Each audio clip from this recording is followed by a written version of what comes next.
moment. I have to take this call." He edged his squat wooden chair away from the low pedestal table, scraping it across the funky carpeting so he could stand. Cass breathed easier as he disappeared in the direction of the foyer and men's room. The bartender brought their drinks. Her brain was foggy enough by now that when combined with her relief that the presentation was almost done and the conference was over, the smile she gave him as he settled her drink in front of her was extra high wattage. "Enjoying the conference?" he asked, smiling back at her, deep indigo eyes dancing as if they were sharing a private joke. He added a wink for good measure. Cass met his eyes and read unconcealed interest. She had to admit, she was floored. The man was beautiful. He wore his dark, tousled hair a bit long and brushed away from a high cheekbone face in a surfer dude style. Laugh lines bracketed a wide mouth. If he'd been the one plying her with drinks, she wouldn't think twice about taking her pitch somewhere more private. She was riding a bit of a high right now, which brought out an innate recklessness that she knew from experience could swing either way for her. She'd always liked to take risks and was quick to seize opportunities. It had gotten her disowned by her father when she was 18. It had also gotten her scholarships and an engineering degree without any help from the unforgiving bastard. That evil inner voice nudged her, the one that pushed her to take risks and sometimes got her in trouble. It said she was a 2-hour plane ride from home. No one would know what she did. It also reminded her of the 3 condoms in her purse that had been there for so long they were due to expire.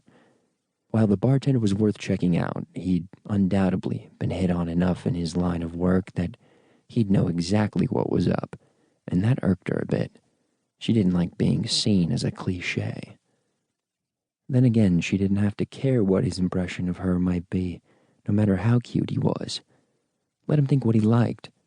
She'd never see him again. Besides, he could always say no if he wasn't interested. She had a darn good position with a prestigious company. Years of hard work were paying off, and she wanted to celebrate. "It's been a long week, and I'm ready to unwind," she replied. "But I hate mixing business with pleasure." The colonel reappeared, tucking his phone back in his suit jacket pocket as he strode toward them. Cass gave the good-looking bartender another lift of her lips, meant to convey an interest on her part as well, and then she turned back to the colonel, her drink, and the tail end of a presentation she could hardly wait to be over. Logan Alexander knew when he'd been dismissed. He tried not to laugh, but she made it hard.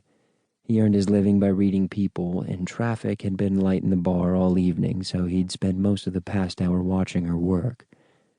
The pretty little professional playing dress-up seemed to think the black-rimmed glasses she wore made men take her more seriously. If that was her intention, she should have done something about her hair, too, because the only serious thing her tangle of long, golden-brown ringlets whispered was, "Sexy librarian." She'd done her best to fasten it all back with some sort of fancy gold clip, but instead managed to look more like she'd just crawled out of bed.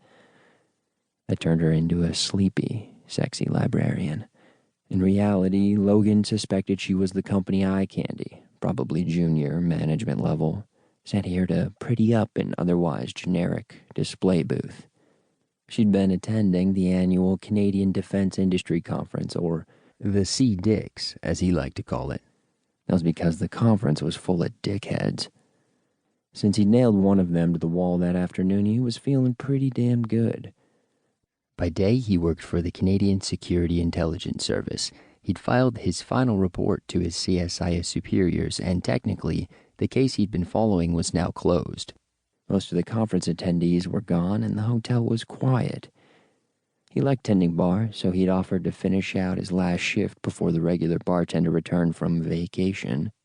Besides, right now, Miss Professional was making a sales pitch to a retired light colonel who was only interested in what was inside that silky white blouse, not her PowerPoint presentation, and it was like watching a train wreck unfolding in slow motion.